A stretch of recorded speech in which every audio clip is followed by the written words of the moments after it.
Chapter 4 देख रहे हैं, micro processors and memory concepts. इस चैप्टर में हम देखेंगे माइक्रो प्रोसेसर क्या होता है, कुछ कैरेक्टरिस्टिक्स देखेंगे इसकी। इसके अलावा जो माइक्रो प्रोसेसर को अलग अलग भाग में क्लासिफाई कर सकते हैं, रिस्क में, सिस्क में और एपिक में।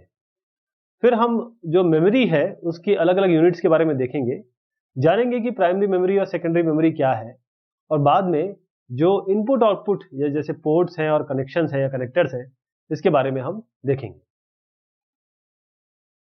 Micro processor, central processing unit, ये क्या करता है?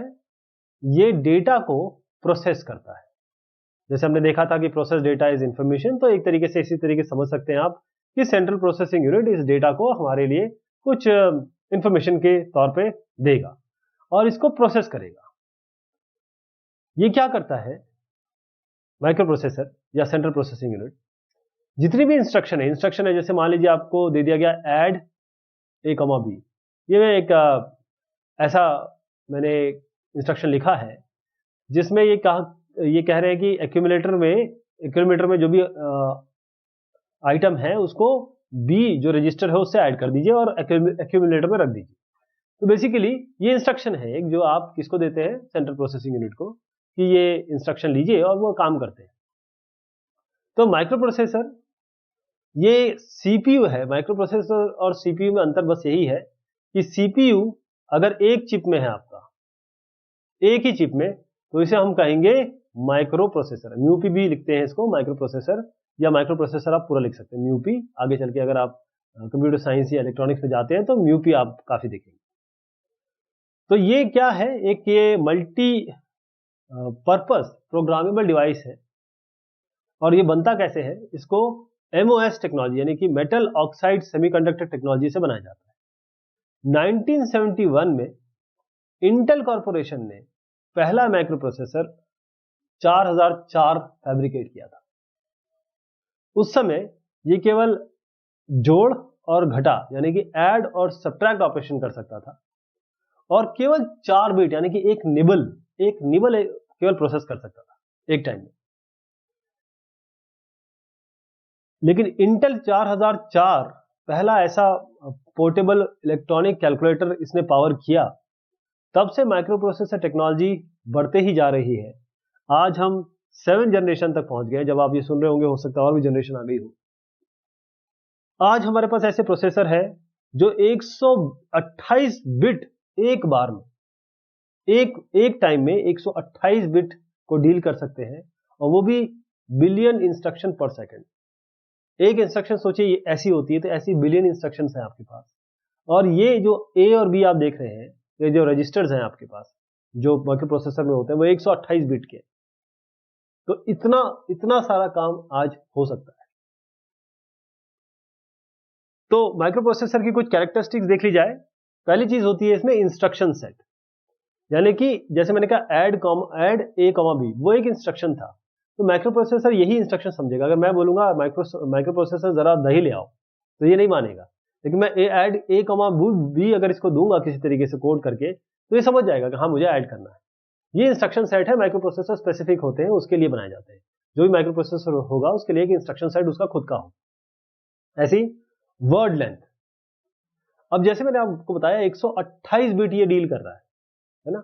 तो वो अलग अलग वर्ड, जैसे 4 बिट मैंने बताया 4004 जो था पहला, वो 4 बिट डील करता था। ऐसे ही आपका इसको हम कहेंगे एक वर्ड लेंथ या वर्ड साइज कहेंगे इसको। तो डायरेक्टली ये प्रोपोर्शनल है कि प्रोसेसिंग पावर कितनी है सीपीयू का। तो अंदर के जो जनरल पर्पस रजिस्टर होते हैं, सीपीयू में भी रजिस्टर्स होते हैं, मतलब सीपीयू की भी मेमोरी, सीपीयू के पास भी थोड़ी बहुत मेमोरी होती है। ये जो जनरल पर्पस रजिस्टर है वो डेटा रखते हैं। जैसे ऐड A, B में A एक्यूमुलेटर था।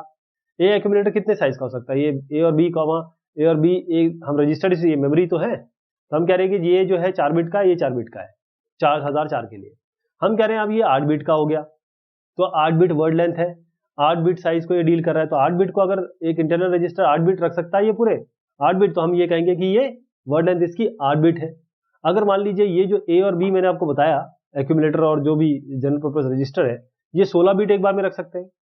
16 बिट यानी कि 2 बाइट एक बार में रख सकते हैं, ये भी 16 बिट रख सकता है। तो हम कहेंगे कि जो इंटरनल रजिस्टर है वो 16 बिट का है और माइक्रो प्रोसेसर 16 बिट का है।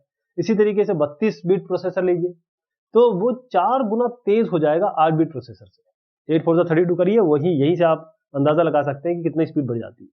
तो वर्ड लेंथ जो मैं कह रहा हूं वो यहां से आती है, 16 बिट हो, 32 बिट हो, 64 बिट हो। तो जो 16 बिट सीपीयू अगर आप कहते हैं या 32 बिट सीपीयू कहते हैं, 64 बिट सीपीयू कहते हैं, 128 बिट सीपीयू कहते हैं, तो ये हम जब भी सीपीयू बात करते हैं तो हम ये नहीं बोलते सीपीयू, हम बोलते हैं 16 बिट सीपीयू, सिर्फ 128 बिट सीपीयू, राइट। इसका मतलब जितने मैक्सिमम नंबर बिट सीपीयू एक बार में हैंडल कर सकता है उसको हम कहते हैं कि ये वर्ड लेंथ है। अगर मैं आपको कंप्यूटर साइंस की भाषा में कहूं, जो एड्रेस बस होती है वो कितने बिट की है एड्रेस बस, उससे पता चलता है कि सीपीयू कितने बिट का है। वर्ड लेंथ इसी को हम कह रहे हैं।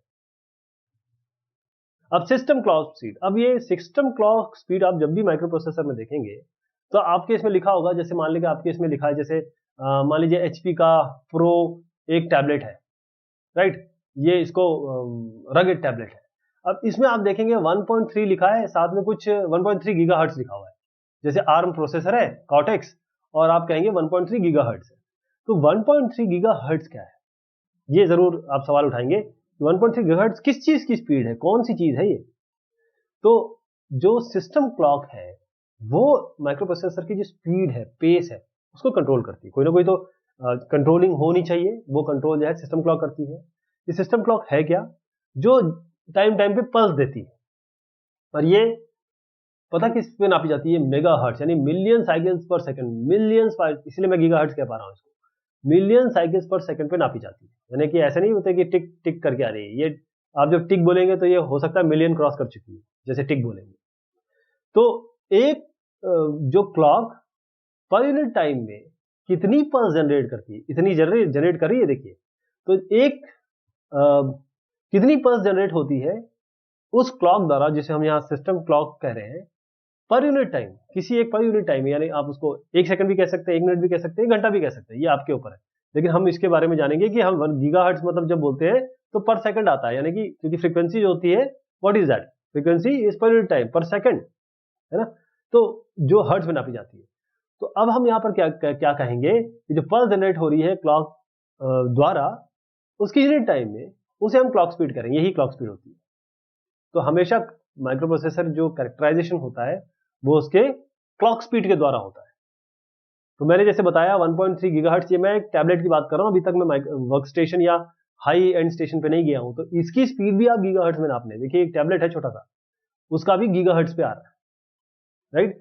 तो सीपीयू इस क्लॉक को यूज करता है, इस क्लॉक स्पीड को यूज करता है, ताकि जितने भी उसमें ऑपरेशन हो रहे हैं, कंट्रोल सीक्वेंसिंग, क्योंकि कंट्रोल यूनिट होता है इसमें, कंट्रोल यूनिट का काम क्या है? वो यही काम कर रहा है, कंट्रोल सीक्वेंसिंग कर रहा है, क्या एग्जीक्यूशन होना है, ऑपरेशन कितने होने, कब होना है, कब नहीं होना है, कब डेटा आना है, कब इंस्ट्रक्शन जाना है, ये सारी चीज यहां पर हो रही है क्लॉक स्पीड द्वारा। क्लॉक से ही एक तरीके से गवर्न होती है, तो इसको हम सिस्टम क्लॉक स्पीड कहेंगे। अब हम देख रहे हैं क्लासिफिकेशन ऑफ माइक्रो प्रोसेसर्स। तो एक तो वर्ड लेंथ हमने देख लिया, मान लीजिए आपका इंटरनल रजिस्टर्स है सीपीयू के, ये 16 बिट एक बार में एग्जीक्यूट करते हैं, तो हम कहेंगे 16 बिट है। 32 होता तो 32 बिट कहते हैं, इसे हम वर्ड लेंथ कह रहे हैं। वर्ड लेंथ के अलावा जो क्लासिफिकेशन है माइक्रो प्रोसेसर का, वो उसके आर्किटेक्चर पे बेस्ड होता है, यानी कि इंस्ट्रक्शन सेट क्या है उसका। इंस्ट्रक्शन सेट, जैसे मैंने एक एग्जांपल दिया, ऐड ए कॉमा बी, ये ऐड क्या बोल रहा है? बी को ए में ऐड कर दीजिए और ए में रख दीजिए। एक एक्यूमुलेटर है मान लीजिए यहाँ पर, ये ए और बी कुछ नहीं है, ये आपके सीपीयू में या माइक्रो प्रोसेसर के अंदर जो उसके अंदर रजिस्टर्स होते हैं वो है। और जैसे 16 बिट ये डील कर सकते हैं एक बार में, 32 बिट डील कर सकते हैं, तो हम उसको वर्ड लेंथ कहते हैं। तो इंस्ट्रक्शन सेट माइक्रो प्रोसेसर के, वो ये इंस्ट्रक्शन जो एक मैंने दी, इसका सेट, और भी इंस्ट्रक्शंस होंगी, जंप कराना है, एग्जिट कराना है, ये सारे आपके अलग अलग इंस्ट्रक्शन होते हैं। तो इंस्ट्रक्शन सेट माइक्रो प्रोसेसर का ये होता है। तो हम कई बार जब सीपीयू देखेंगे तो आप जरूर आपको सिस्क, रिस्क, एपिक ये सब सुनाई देगा। तो रिस्क क्या है? सबसे पहले हम देखें, रिस्क का फुल फॉर्म देख लीजिए पहले। रिस्क का फुल फॉर्म होता है रिड्यूस्ड इंस्ट्रक्शन सेट कंप्यूटर। क्या हुआ? Reduce instruction set computer. ये ऐसा माइक्रो प्रोसेसर या इस तरीके से का माइक्रो प्रोसेसर आर्किटेक्चर है, जैसे आप कभी घर बनाते हैं अपना तो आर्किटेक्चर बनाते हैं ना पहले, इसी तरीके से माइक्रो प्रोसेसर जब डिजाइन होता है तो उसका आर्किटेक्चर बनता है। ये क्या करता है ये ऐसा माइक्रो प्रोसेसर या रिस्ट उस टाइप के माइक्रो प्रोसेसर आर्किटेक्चर होते हैं जिसमें, क्योंकि रिड्यूस इंस्ट्रक्शन सेट यानी इंस्ट्रक्शन इस पे कम है, small set of instruction, uniform length है उनकी, कम इंस्ट्रक्शन है और लेंथ उनकी यूनिफॉर्म है, बड़े सिंपल होते हैं। लेकिन प्रिमिटिव इंस्ट्रक्शन विच एग्जीक्यूटेड वन क्लॉक साइकिल, यानी कि आपके होते तो सिंपल है लेकिन ऐसे इंस्ट्रक्शन है जो एक क्लॉक साइकिल पे काम कर जाते हैं। इसीलिए जो रिस्क, अभी आपने क्लॉक स्पीड देखा, तो जो रिस्क चिप्स है ये थोड़ी कॉम्प्लेक्स कम होती है, क्योंकि सीधी सी बात है कि आपके पास फिक्स लेंथ का आपका प्रिमिटिव इंस्ट्रक्शन लिखा हुआ है। ऐड मतलब बहुत प्रिमिटिव आपका ये हो गया, इंस्ट्रक्शन हो गया, और थोड़ा कम पैसा लगता है इसको बनाने में। इंस्ट्रक्शन जैसे मैंने बताया सारे के सारे यूनिफॉर्म लेंथ के होंगे। जैसे अगर एक यहाँ पर ये ऐड ए बी में कहूं तो ये इसकी ये वन, अगर ये यूनिट इसकी ऐसी जाएंगे तो ये 3 यूनिट के हैं, तो सारे के सारे इंस्ट्रक्शन इसी तरीके से होंगे, 3 ही 3 के होंगे, राइट। तो जो इंस्ट्रक्शन है यूनिफॉर्म लेंथ के जिसमें अबाउट करीबन 32 से 36 रजिस्टर ये इंटरफेसिंग कर सकते हैं। और अगर आप रिस्क आर्किटेक्चर के सेट को लेके प्रोग्राम लिखेंगे तो थोड़ा बड़ा होगा, जो प्रोग्राम साइज होगा थोड़ा आपको बड़ा मिलेगा। लेकिन जो मेमोरी साइकिल ये यूज होता है, क्योंकि एक मेमोरी साइकिल में एक इंस्ट्रक्शन हो जाता है, तो जो मेमोरी साइकिल है वो जो होंगे वो ज्यादा लगेंगे आपको। क्यों? क्योंकि जितने बार में आप इंस्ट्रक्शन आप डील करेंगे, क्योंकि ज्यादा इंस्ट्रक्शन हो गए उतना काम करेगा। तो अगर आपको रिड्यूस करना है मेमोरी साइकिल को, तो क्या करता है ये, जो भी डेटा नेसेसरी है उस समय के लिए ये इसको प्रोसेसर में रख देता है, let it be in processor. तो ड्रॉबैक जो रिस्क डिजाइन का या रिस्क आर्किटेक्चर का, रिस्क माइक्रो प्रोसेसर डिजाइन का, वो ये है कि कंप्यूटर मस्ट कंबाइन और repeat operation to complete a larger program consisting of many processing operation. देखिए, अब मैंने कहा ऐड है, ऐड के बाद मुझे जंप भी लिखना है, जेएमपी कर देता हूं। तो ऐड अलग है, जंप अलग है। अगर मैं ए जंप करके एक इंस्ट्रक्शन लिख पाता तो क्या होता है, ये दोनों काम मेरे एक ही मेमोरी साइकिल में हो जाते, है ना। लेकिन क्योंकि रिस्क डिजाइन में क्या होता है कि इंस्ट्रक्शन कम है और वो प्रिमिटिव है, यानी कि ऐड है तो अलग से ऐड होगा, जंप होगा तो अलग से, ये कंबाइंड इंस्ट्रक्शन इसमें नहीं है जोड़ के। तो यहाँ के लिए एक मेमोरी साइकिल लगेगी, यहाँ में मेमोरी साइकिल लगेगी। हो सकता है कि ए जंप अगर इसमें इंस्ट्रक्शन होता जो ऐड करके जंप कर देता अपने आप, तो यहाँ पर कितनी लगती, एक ही लगती, तो ए जंप में हो जाता, जबकि ये और ये अलग अलग बोले रहे।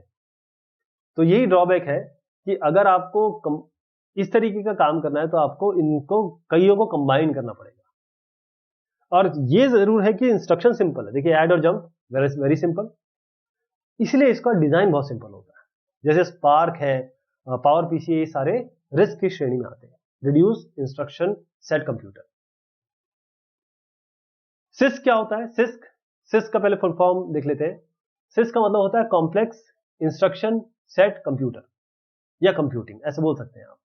तो जो सिस्क चिप है, जैसे मान लीजिए इंटेल पेंटियम जो सीरीज है, वो आपको क्या देता है, वो आपको प्रिमिटिव, जैसे आपने कहा कि प्रिमिटिव मेरे पास है ऐड और जंप को जेएमपी करते हैं, ऐसा इंस्ट्रक्शन है नहीं, मैं नहीं बता सकता हूं, लेकिन मैं ये कह सकता हूं कि ये तरीके के इस तरह के इंस्ट्रक्शन होते हैं।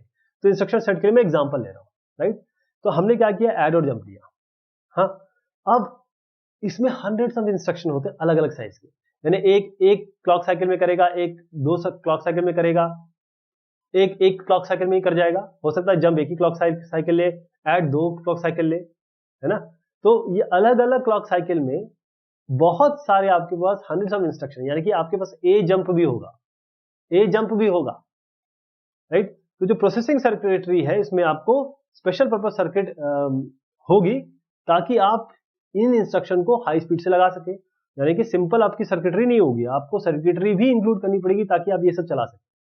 क्योंकि ये सारे तो इंस्ट्रक्शन सेट, माइक्रो प्रोसेसर क्या है, माइक्रो प्रोसेसर एक हार्ड वायर्ड आइटम है, यानी कि उसमें आपको सब चीजें इलेक्ट्रॉनिक मिलेगी, तो आपको ये भी इलेक्ट्रॉनिकली देना पड़ेगा, तो इसका मतलब आपको सर्किट डिजाइन करना पड़ेगा।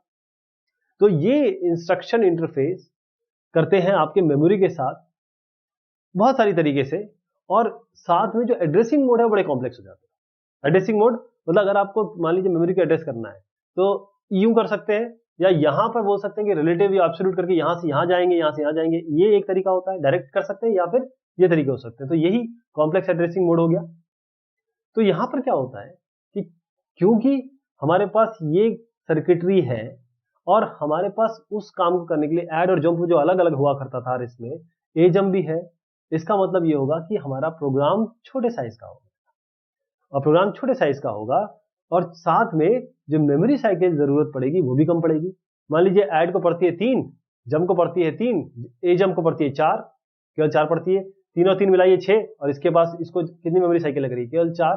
तो 6 और 4 में ये जीता ना, 4 इसको मिली, मतलब इसको ये जल्दी काम कर गया। सिस्क में कम जनरल पर्पस रजिस्टर होते हैं, जैसे रिस्क में 32 से 36 से या 8 से 12 ही होते हैं, और जो मेमोरी साइकिल है वो कम लगती है, जिससे फटाफट फास्टर एग्जीक्यूशन होता है प्रोग्राम का। ये आपका सिस्क है। अब एपिक की बात करें, एपिक क्या है इसका पहले फुल फॉर्म देख लेते हैं। एपिक का मतलब है एक्सप्लिसिटली पैरेलल इंस्ट्रक्शन कंप्यूटिंग। अब क्या करते हैं, हमने देखा रिस्क की भी बहुत अच्छी अच्छी चीजें थी, कुछ बुराइयां थी, कुछ कमियां थी। बुराइयां तो नहीं कहूंगा क्योंकि रिस्क इतना ज्यादा यूज हो रहा है, इतना बढ़िया यूज हो रहा है। ऐसे सिस्क के अपने अपने यूज है, सिस्क अपनी जगह बहुत बेहतर है, तो दोनों ही बेहतर है। लेकिन क्या है कि दोनों की बेहतरी इसमें है कि क्या इसकी अच्छाई और इसकी अच्छाई को कंबाइन कर लिया जाए। इसके लिए हमारे पास एपिक है।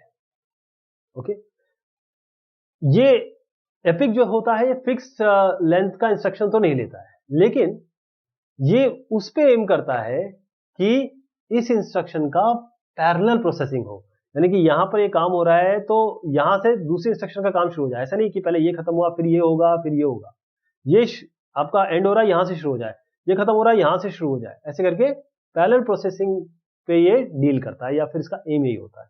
इसमें फिक्स साइज फिक्स लेंथ के इंस्ट्रक्शन नहीं होते। तो ये क्या करता है, जो कॉम्प्लेक्स इंस्ट्रक्शन है जो कि आप सिस्क में देख पा रहे थे, उसका एक कॉम्प्लेक्स इंस्ट्रक्शन का बंडल लेता है, साथ में बेसिक इंस्ट्रक्शन भी लेता है साथ में, और साथ में किस तरीके से इसको पैरेलल चलाया जाए, इन इंस्ट्रक्शन को पैरेलल चलाया जाए, इसकी भी इंफॉर्मेशन होती है। तो इससे क्या होता है, एकदम से एफिशिएंसी बढ़ जाती है। तो एपिक प्रोसेसर इनकी अच्छाइयां उठाता है, ये जो मैंने आपको बताया इसको बहुत ध्यान से समझिएगा। IA64 इंटेल आर्किटेक्चर जो 64 है, इंटेल का पहला 64 प्रोसेसर जो था 64 बिट प्रोसेसर, वो एपिक पे ही बेस्ड था। रिस्क और सिस्क की दोनों अच्छाइयां उठाइए, एपिक में रखिए, पैरेलली करिए, पैरेलल प्रोसेसिंग करिए। फिक्स लेंथ की होने की जरूरत नहीं है, बस आपके पास इंफॉर्मेशन होनी चाहिए किस तरीके से इन इंस्ट्रक्शन को पैरेलली चलाया जा सकता है। एपिक। तो ये हमने पहला पार्ट देखा आपके माइक्रो प्रोसेसर और मेमोरी यूनिट का, आगे और भी बाकी है। तब तक के लिए शुक्रिया, मेहरबानी।